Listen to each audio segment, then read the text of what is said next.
L'Hospital d'Ulldecona i la seva capella, d'estil gòtic, eren administrats per un representant del municipi i atesos per un metge, un cirurgià, un boticari i un o diversos hospitalers.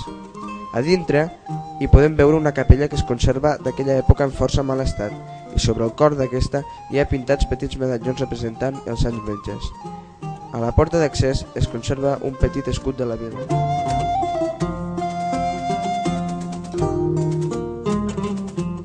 La plaça de l'església és la plaça principal i lloc central d'Ulldecona.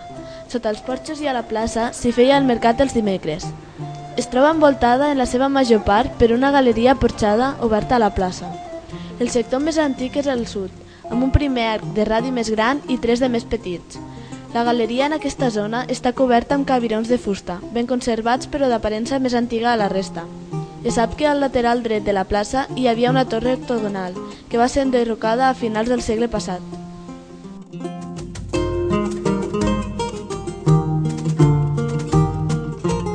L'església va ser construïda en traslladar-se la gent del castell a la Foia.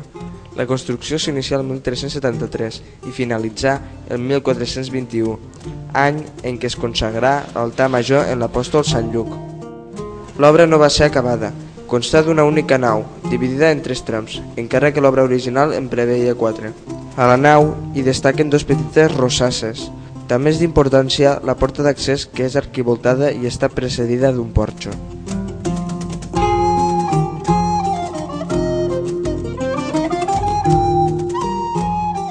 Al segle XV es va construir la Casa de la Comanda. Era utilitzada com a residència del comanador i centre administratiu del territori.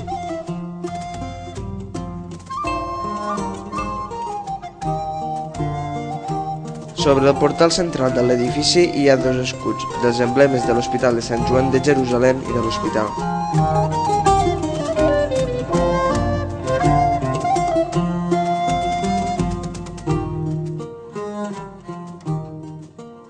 El carrer del Carme és l'antic carrer dels jueus.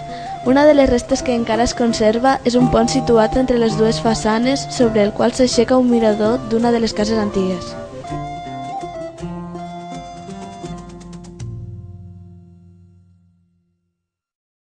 El castell d'Ulldecona se situa en el cim d'un puig que forma part de la Serra Grossa o de Godall, prop de la divisòria d'aigües del riu de la Sénia. La seva visibilitat permet el control d'una part de la costa, del corredor de la Foia d'Ulldecona i de la ruta interior Tortosa-València, que creua el Pla de la Galera. El conjunt del castell és envoltat per una muralla de poca alçada, que perfila una forma arrodonida. Les construccions que se'n conserven a l'interior són una torre cilíndrica, una torre principal de base rectangular i l'església.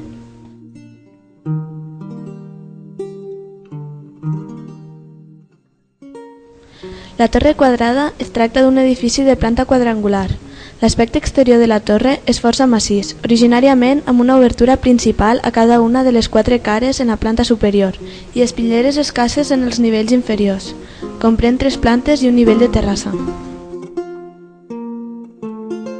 La torre redona és una petita construcció de base circular amb l'aparell exterior dels murs de carreus de pedra desbastats. Està constituïda per 2 compartiments sobreposats i una terrassa superior emmerletada. L'edifici es compon d'una nau amb volta de canó de mig punt sobre arcs torals i l'absis, semicircular, està cobert amb una volta de quart d'esfera. La porta és de mig punt dovellada amb guardapols i al seu damunt apareix una simple rosassa de circumferències concèntriques i degradades. Hi havia 2 làpides encastades, de les quals només se'n conserva una, datada el 1601, que possiblement fa referència a l'any de la reconstrucció de l'edifici.